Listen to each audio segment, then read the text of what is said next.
Fala pessoal, boa noite a todos. Meu nome é Giovanni, sou advogado criminalista. Amigos, eu quero estar falando hoje aqui sobre o tema colaboração premiada. A gente está vendo aí nos noticiários, né, muito falado sobre o caso do Daniel Vorcaro aí do Banco Master e que ele irá delatar. Efetivamente, aí já trocou de banca, né, de advogado, já assinou o termo de confidencialidade e está ali nas tratativas, né, do acordo de colaboração premiada. O que seria esse acordo de colaboração premiada? Então, o artigo 3A da Lei 12.850 de 2013, que trata da Lei das Organizações Criminosas, define o acordo de colaboração premiada como um negócio jurídico processual e meio de obtenção de prova. Ou seja, é um negócio jurídico, ou seja, é um acordo, efetivamente. Há uma negociação ali, há interesses e renúncias, né? Concessões e renúncias. Portanto, é um acordo, é um negócio jurídico, processual e meio de obtenção de prova. Não é a prova. O acordo, a colaboração premiada, ela em si não prova nada. Ela é um meio para que se obtenha a prova. Por exemplo, a fonte de prova. A gente tem que distinguir fonte de prova e meio de prova. Um depoimento de uma testemunha é uma fonte de prova.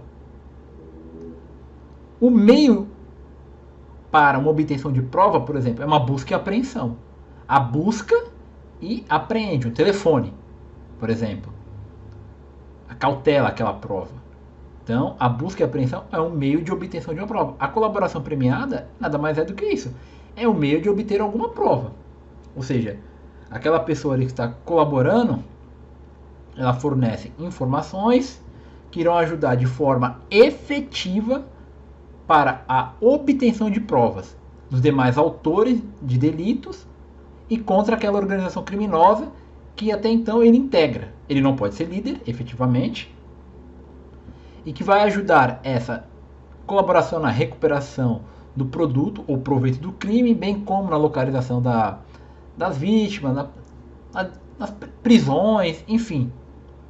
E em contrapartida, né, para aquele que está colaborando com as autoridades, ele vai ter algum benefício, seja a redução de pena, seja o perdão judicial, seja a progressão de regime, enfim, vai depender muito ali do que ele fornecer, da sua personalidade, das circunstâncias do crime, da gravidade e qual foi a forma efetiva. Por exemplo, o juiz ele pode reduzir a pena até 2/3. Eu vou entrar posteriormente nesse assunto, mas eu quero deixar adiantado para você. Por exemplo, o juiz ele pode reduzir a pena tanto antes da sentença até 2/3 e após a sentença até metade.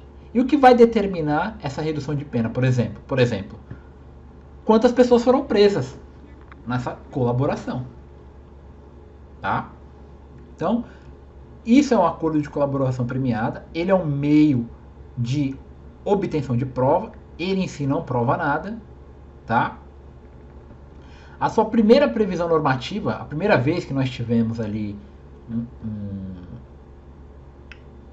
uma normatização, né? Acredito que essa é a palavra mais adequada, ou seja, uma entabulação desse tipo de acordo foi nas leis do crimes hediondos, que lá ficou estabelecido no artigo 8º que aquele que denunciar o bando ou a quadrilha ou seu desmantelamento poderá ter uma redução de 1 a 2/3 no crime.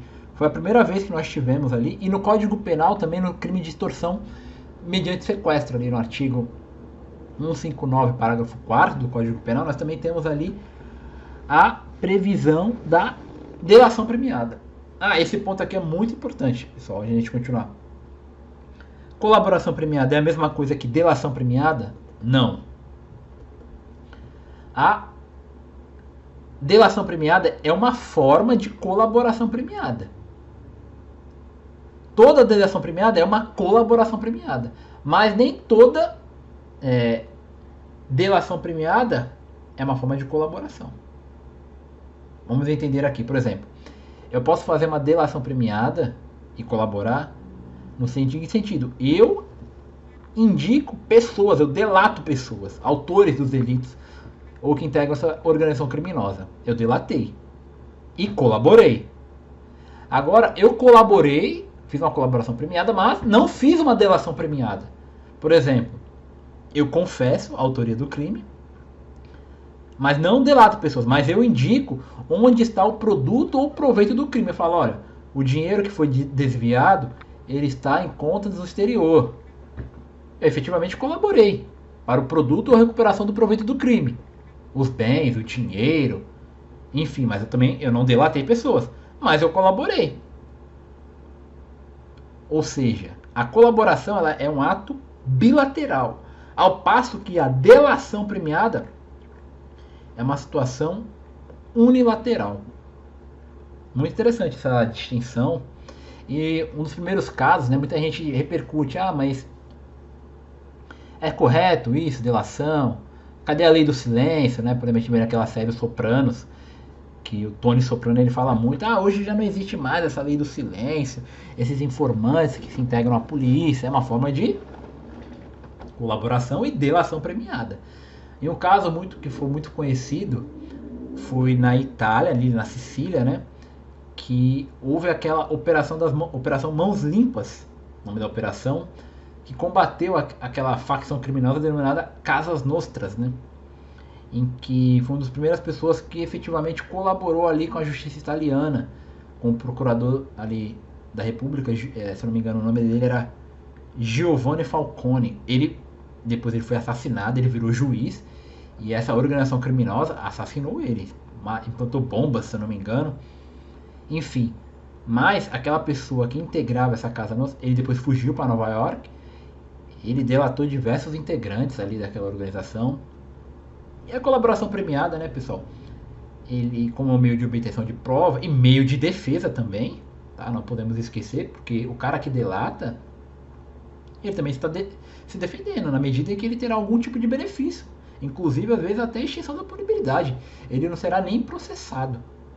Então, dessa forma, como meio de obtenção de prova, naturalmente, a delação premiada, a colaboração premiada, ela é um meio também de defesa. Tá? Enfim. Então, assim, ela é muito importante para que as autoridades que estão fazendo a investigação, ela possa chegar nesses elementos, esses indivíduos que ficam ocultos, porque sem isso seria muito difícil chegar nessas pessoas, porque elas são aqueles que estão oculto por detrás, não se aparecem, não executam ordens. Então são sujeitos imediatos ali, né, que a gente fala.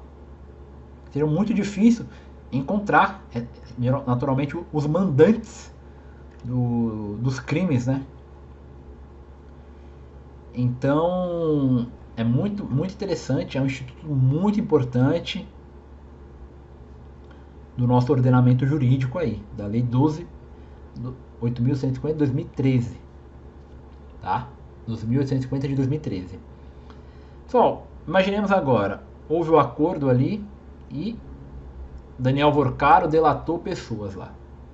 Essas pessoas que foram delatadas, os delatados, eles podem impugnar os termos do acordo? Não, eles não podem impugnar os termos do acordo, porque o acordo é um negócio jurídico personalíssimo. Eles não podem impugnar, vai ter redução de pena, vai ter extinção da pena. Não, eles não podem impugnar. Inclusive, o juiz, quando ele homologa o acordo, por exemplo, o ministro André Mendonça, quem está negociando lá o acordo é a Polícia Federal e o Ministério Público Federal através da Procuradoria-Geral da República. O acordo foi homologado lá, o acordo foi feito, e aí isso é submetido ao juiz André Mendonça. O André Mendonça, ele analisa o mérito do que o Daniel Vorcaro declarou? Qual foi ali o que ele disse? Não. O que o ministro André Mendonça ele vai verificar são aspectos formais. Ou seja, ele não vai entrar no mérito ali se o que ele disse é verdadeiro ou não. Ou seja, ele vai verificar aspectos formais. Ou seja, ele vai verificar a legalidade do acordo, se violou algum dispositivo legal. Ele vai verificar a regularidade, ou seja, se todos as etapas das tratativas, elas foram observadas. Ele não vai verificar se Daniel Vorcaro naquele dia disse aquela coisa, aconteceu aquela coisa. Não, ele vai verificar os aspectos formais. E o último aspecto formal é a voluntariedade. Se aquele acordo foi feito sob uma coação, sob uma pressão, fale isso aqui, senão a gente vai jogar essa prova aí contra você. A gente vai atrás da sua família. A gente vai plantar provas ali contra a sua filha, contra o seu pai, né? Tem que verificar isso aí, porque se tem esse tipo de ameaça, evidentemente aquele acordo não foi voluntário. E, portanto, ele não pode ser homologado, tá? Outros aspectos aqui também que a gente pode estar dizendo, pessoal, sobre essa parte aqui. Então quer dizer que o delatado ele não pode de forma alguma ali questionar o que está sendo dito contra ele? Não, ele pode. Se ele for denunciado com base naquele acordo, a polícia identifica indícios e outros elementos de corroboração externos à colaboração e resolve denunciar, essa pessoa vai ser processada e durante a instrução criminal, na audiência e nas alegações finais, antes da sentença, ela poderá de fato ali questionar, impugnar os termos do acordo, falar que não teve voluntariedade, falar que não teve regularidade, legalidade e também ao mérito, ao próprio mérito, falar que aquele acordo ali, o que ele disse não existe, é mentira, por conta disso e daquilo, tá? Então a pessoa, ela pode sim. E quais são esses benefícios, doutor Giovanni, que as pessoas podem estar sendo angariadas ali com o acordo de colaboração premiada? O primeiro benefício que Daniel Vorcaro ali ele pode obter é o não oferecimento da denúncia. Ou seja, ele sequer vai ser processado. Mas quais são... O que deve acontecer para que Daniel Vorcaro ele não seja denunciado? A colaboração dele deve ser efetiva e voluntária. Ele não pode ser o líder da organização criminosa, além de que ele deve ser o primeiro a prestar a efetiva colaboração. Segundo benefício, o perdão judicial. Essa pessoa, ela efetivamente ela é denunciada, tá? Houve a denúncia. Mas durante a instrução, em razão da relevância da colaboração, prendeu diversas pessoas, recuperou o dinheiro que foi roubado. Ou seja, foi muito relevante aquela colaboração. Ela pode ser inclusive perdoada judicialmente. É extinta. É que nem, por exemplo, no homicídio culposo. Lembremos que, por exemplo, se aquele homicídio culposo, o pai que, por uma forma de negligência, no homicídio culposo, o filho dele morre no carro. Ele já foi punido já. O filho morreu. O juiz pode aplicar o perdão judicial. A pena é desnecessária. Ou seja, é a desnecessidade da pena. A irrelevância penal do fato ou da conduta dele. O terceiro benefício é a redução de pena. Se ele colabora antes de ser julgado, a pena dele pode ser reduzida até 2/3. Se ele colabora após ser julgado, mas antes da execução de pena, a sua pena pode ser reduzida em até metade. A sua pena também, outro benefício, a pena pode ser substituída por restritivas de direito, inclusive não se submetendo àqueles requisitos do artigo 44 do Código Penal, que tem que ser homicídio, não pode ser pena superior a 4 anos, mediante violência ou grave ameaça, não pode ser reincidente específico. Ou seja, aqueles requisitos do artigo 44 não se submetem no acordo de colaboração premiada. Portanto, com efeito, aqui a gente pode dizer o quê? Que a pena privativa de liberdade ela pode ser substituída por restritiva de direito, inclusive fora dos requisitos estabelecidos no artigo 44 do Código Penal. Tá? Muito abrangente. E o último benefício pode ser a progressão de regime. Já estou cumprindo minha pena. Minha pena é muito longa. Ia falar, agora eu vou colaborar. Mano. Eu já estou cumprindo minha pena. Eu posso ter uma progressão de regime antecipada. Para quem não sabe, né? E agora a gente teve aí a lei antifacção que estabeleceu novos marcos, né? De porcentagem de progressão. E eu falo, caramba, agora falta 4 anos, meu, ainda para progredir de regime, meu Deus do céu. Vou colaborar. E aí eu tenho uma progressão de regime antecipada. Muito interessante, né? Pessoal, outro ponto aqui. Quais são os limites da aplicação dos benefícios? Por exemplo, um limite é que não se admite que os depoimentos do colaborador sejam invocados em processo diverso. Ou seja, os benefícios que você pode usufruir, auferir, vai ser referente àquele processo. Você não pode pegar aquela sua colaboração e querer transpor para um outro processo. Tá? Além disso, você não pode misturar benefícios, combinar. É aquele benefício, você não pode combinar benefícios. Tá? Então, pessoal, avançando ainda aqui nos estudos aqui do acordo de colaboração premiada, eu quero falar aqui sobre o procedimento do acordo de colaboração premiada. Como é que se dá? Na primeira parte a gente tem a negociação do acordo, que a gente assina aquele termo de confidencialidade, em que o juiz ele não participa da formalização do acordo. O juiz ele não participa do acordo. O juiz, como eu disse, ele só homologa. Ele vai verificar as questões de regularidade, legalidade e voluntariedade. Mas ele não participa ali das tratativas, da negociação. Então, houve a negociação. É feita a formalização do acordo e o envio para a justiça, por André Mendonça. E aí o André Mendonça ele vai verificar se houve regularidade, legalidade e voluntariedade. Esse acordo ele deve ser por escrito e conter o quê? O relato do colaborador e os possíveis resultados, as condições propostas pelo Ministério Público.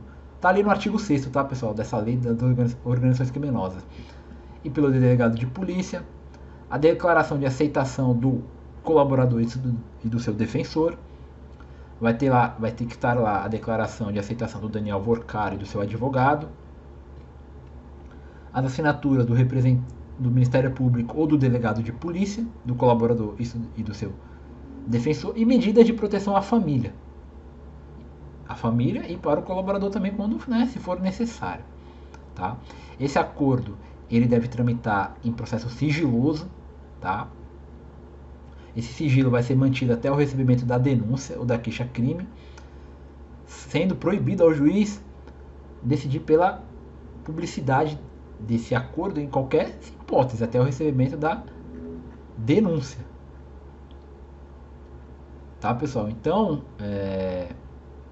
com relação ao acordo de colaboração premiada da Lei 12.850 de 2013, da Lei das Organizações Criminosas, o que eu queria dizer era isso. Espero que vocês tenham gostado, pessoal. Vamos acompanhando aí o caso do André Mendonça. Curtam, comentem e compartilhem esse vídeo. Se inscrevam no canal. Aqui nas descrições está o meu contato, caso vocês queiram tirar alguma dúvida, parcerias, enfim. E é isso.